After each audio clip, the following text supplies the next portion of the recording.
Abby Phillip was presenting CNN's Newsnight this week when Scott Jennings launched into an argument in support of Trump. CNN host Abby Phillip brought an abrupt halt to proceedings during a breaking news announcement about Donald Trump on her Newsnight program. Abby was joined by conservative political strategist Scott Jennings, a former George W. Bush employee, who was clearly in support of the U.S. president's radical approach to diplomacy and tariffs.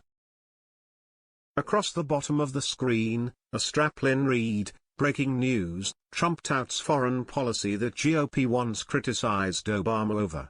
And speaking on the show, Scott said, "What is remarkable is that, you've alluded to it, he has remade the Republican Party's orthodoxy on several issues. I mean, it's no small thing. I think whether it's on trade, whether it's on issues of war and peace, it's not just the policy, it's also the language.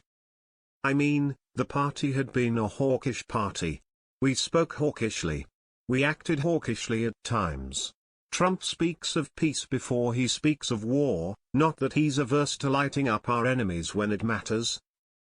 Ask the Houthi rebels, but he has reset the language of the Republican Party in a way that's not the same language as Bush, it's not the same language as Reagan, and I do believe he cares what's in the best interest of the United States.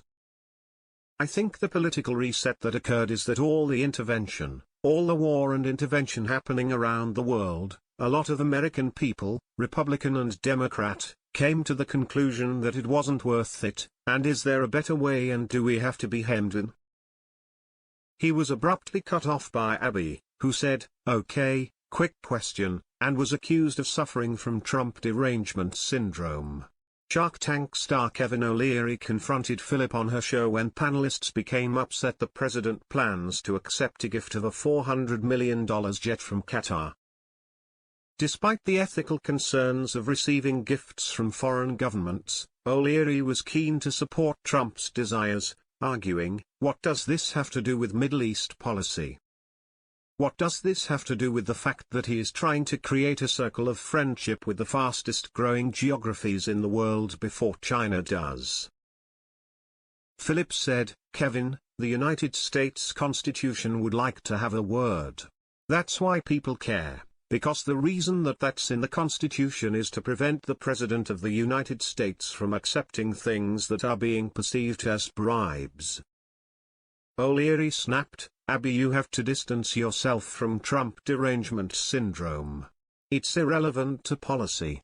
It doesn't matter.